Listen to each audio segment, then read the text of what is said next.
Welcome to the fourth video for the Code Your Christmas workshop.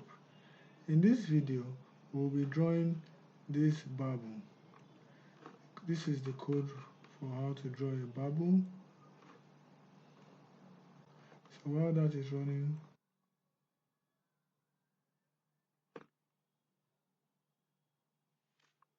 first thing that will be drawn is the grid.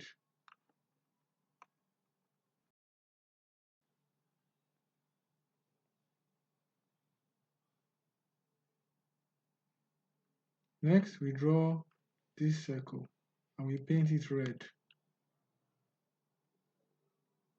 After that, we draw this line and we paint it gold. We draw the next line and we paint it gold. We draw the handle, painting it black.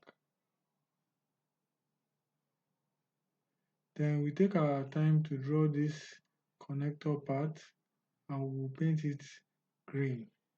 Now what the computer is doing is mapping out the curves, and then when it is done, it will fill them with a green shape.